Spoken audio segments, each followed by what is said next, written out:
Burgers Gone Wild. Mystery meat. Oh, we're well down that garage rock rabbit hole now. And it's fun. It is. But what is it? Much like that mystery meat. Hey group, welcome to Actual Rat Corner. I'm your host, Richard May. I did a Burgers Gone Wild review a few months ago. I compared that to early Mothers of Invention with Frank Zappa. This is not like early Frank Zappa Mothers of Invention. This is like what he signed to his label. The bizarre label, the straight label. This is what this reminds me of. Another garage rock acts that doesn't quite leap top of mind. Yeah, I'm trying to go. Where have I heard this sort of thing before? And I can't quite put my finger on it because I don't own it. You know, going to my one friend's record store for the last quarter century, my mind's eye in Lakewood, Ohio. He's played something like this once in a while. Not exactly mainstream stuff. But I'm discouraging you. We're here to champion. You know, I'm here to back this up. I like this. I do.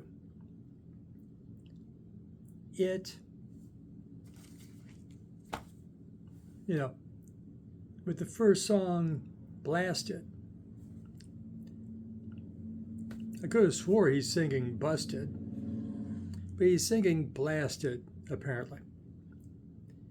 And it's a one-man band, second man if you count the drummer.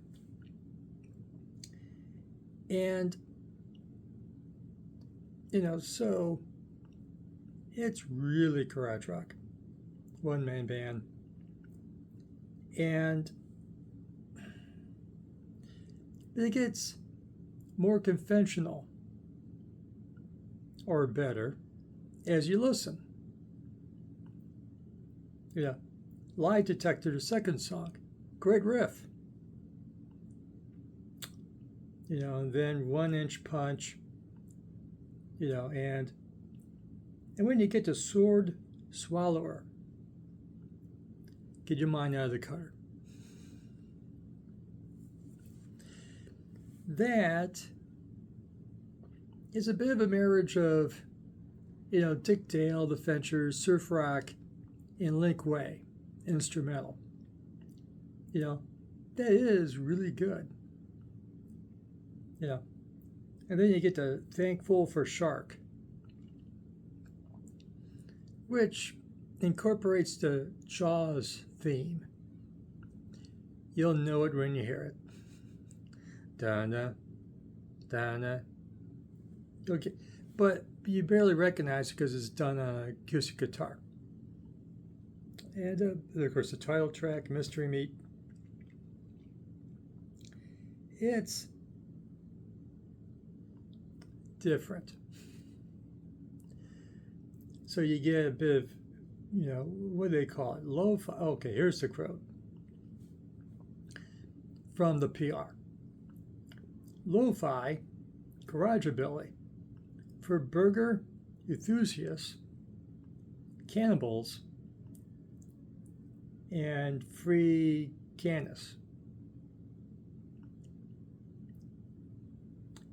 It's like that's referring to vegans, but whatever you call it, freeganists, I don't know. And it's quite different. But it isn't that I like it.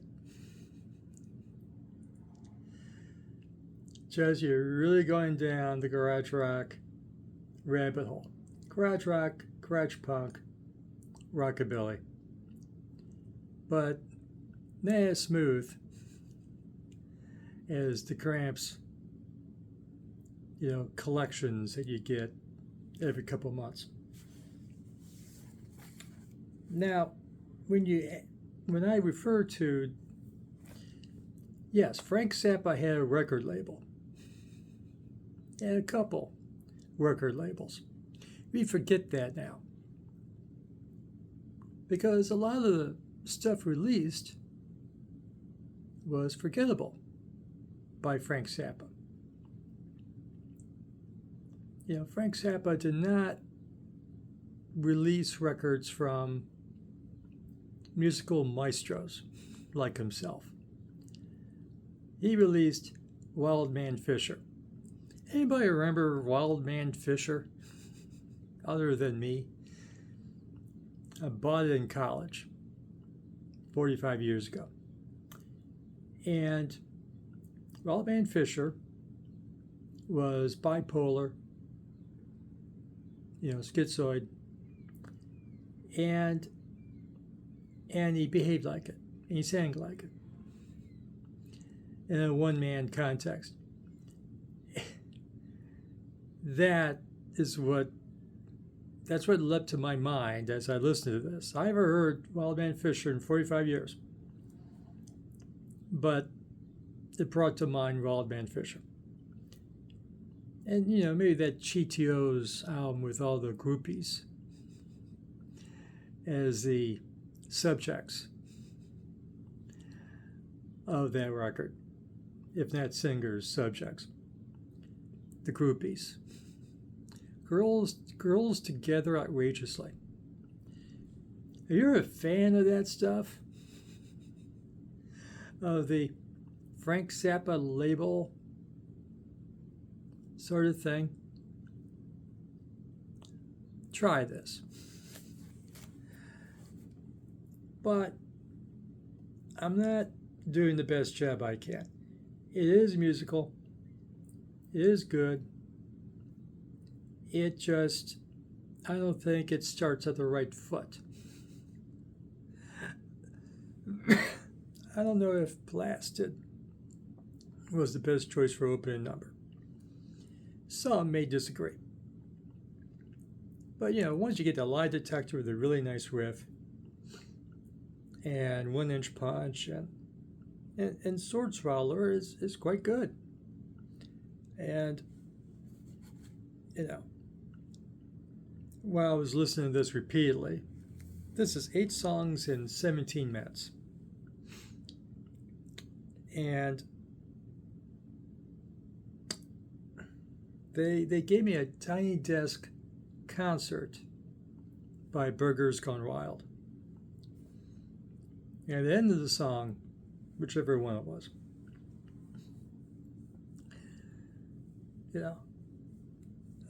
Everett, if I remember his name correctly. Yes, I do. Ends it with, F Chick-fil-A. Good for you. So, I think that's all I got. And from Illinois, USA.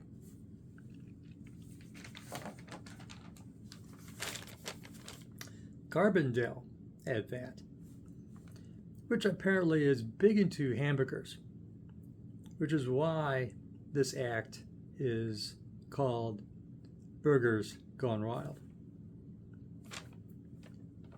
Did I already struggle with genre enough already? Yes, it's garage rock, it's garage punk. Well, it predates punk in many respects. Through some people who just want to say it's garage punk. And you're right.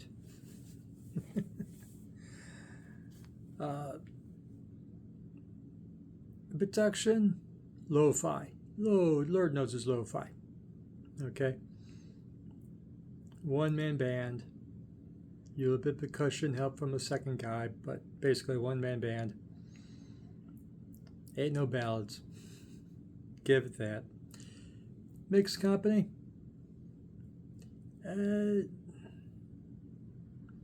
Sure. Maybe slugged for it by her, but it's not. And there's an obscenity or two, especially in the second song, Lie Detector. So beware of that, or that's a sign of quality, whatever you take it as. It is on YouTube, but here's the warning.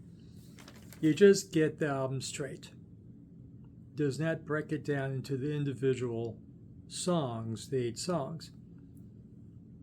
It just goes straight through as one piece. And which I find annoying, because I do like to know what the 8 songs are. And when you don't have a list of songs, you just listen it straight through. But then it is on Bandcamp, which does break down what the 8 songs are. So I found that useful. So it is on YouTube, and the breakdown of those individual songs are on Bandcamp. But yes, you cannot save an individual song. You want this in your likes, you have to like the whole thing, all 17 minutes of it. There is obscenity in it, so don't play it for pastor. Is it fun? Yeah, it's fun. Yes. It is definitely fun. I do like Thankful for Shark. I guess. Mystery Meat. Oh, you've been there, folks. What is that stuff? We've been there. And like I said, I like Sword Swallower. 1 Inch Punch is pretty cool. You know, but I think it doesn't start out strong, as it's supposed to. You're supposed to start with your best stuff. Check it out on YouTube. You like this video? Bless your heart. Give it a like. Come on. Did I mention the other record was called BBQAnon? The one that I liked because it reminded me of the Mothers of Invention. BBQAnon.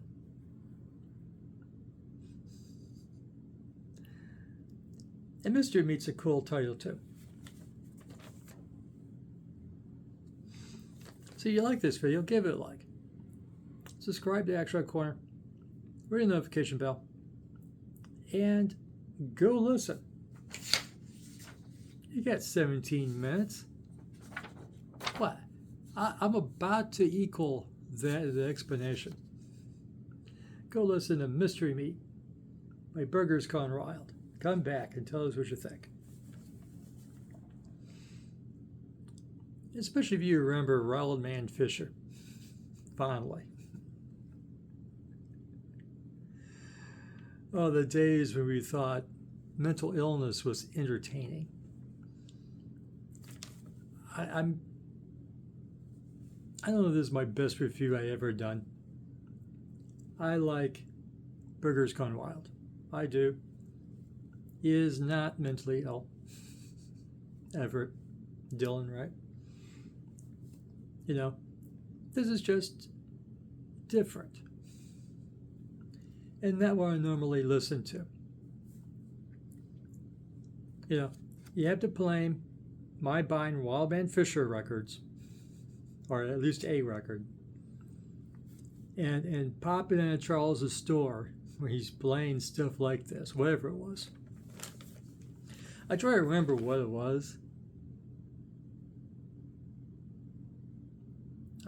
One name stuck in my head. No, it wasn't that. What can I say? But tell us what you think. And for latest in action rock, energy rock, garage rock, punk, psychobilly and psych and stoner rock and whatever else rocks and the classic and legacy bands. Does Wildman Fisher, bless your heart, the late Wildman Fisher, who died about 15 years ago. Yeah, does he count for a legacy?